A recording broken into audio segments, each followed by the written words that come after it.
এই পেঁচাগুলাকে আমি 7 সাল থেকে খাবার দেই। দেখেন কি অবস্থা, ডেকে আপনার একদম মাথাটাই শেষ করে দেবে। যতক্ষণ আপনি খাবার না দেবেন ততক্ষণ পর্যন্ত ডাকবে। এই যে উঠানে কিন্তু চলে আসছে। ওই দেখেন গেটের ওপাশে দুজন দাঁড়ায় আছে। ওই যে উপরে গেটের উপরে দাঁড়ায় আছে। এখন ভাত দিছি, এক এক করে সব আসবে, খাবে, বাচ্চাদের খাওয়াবে, তারপর চলে যাবে। এই যে সব লেবু গাছে কিন্তু বসে আছে। আমি এখন যাব গোসল করতে। শরীরটা ভালো লাগছে না, বাসায় শুয়ে আছি।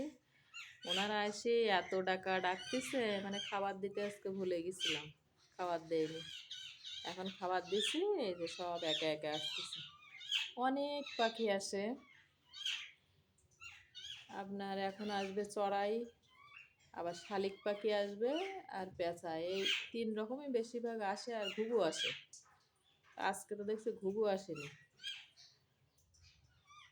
আর আমি তো এখন বাইরে চলে যাব, আর তো আসবো রাত 10টায়। দেখেন ওটা ওর বাচ্চা কি সুন্দর করে খাওয়াই দিচ্ছে, দেখেন। আর ডাকটা শোনেন, সকালবেলা আমাকে ঘুমাইতেই দেবে না, এই এত পরিমাণ ডাকবে খাওয়ার জন্য। আর এখন তো বাহিরে কোথাও খাবার নাই, কারণ এখন মাঠে তো কোনো কিছু নাই, খাবার নাই, ওই জন্য ওদের ক্ষুধা লাগলেই হয়। এমন দৃশ্য কে কবে কখন কোথায় দেখেছেন? মা এত সুন্দর করে খাওয়াই দিচ্ছে বাচ্চাটাকে, ও হা করে বসে থাকতেছে, আর ওর মুখের মধ্যে ও গালে ঢুকাই দিচ্ছে।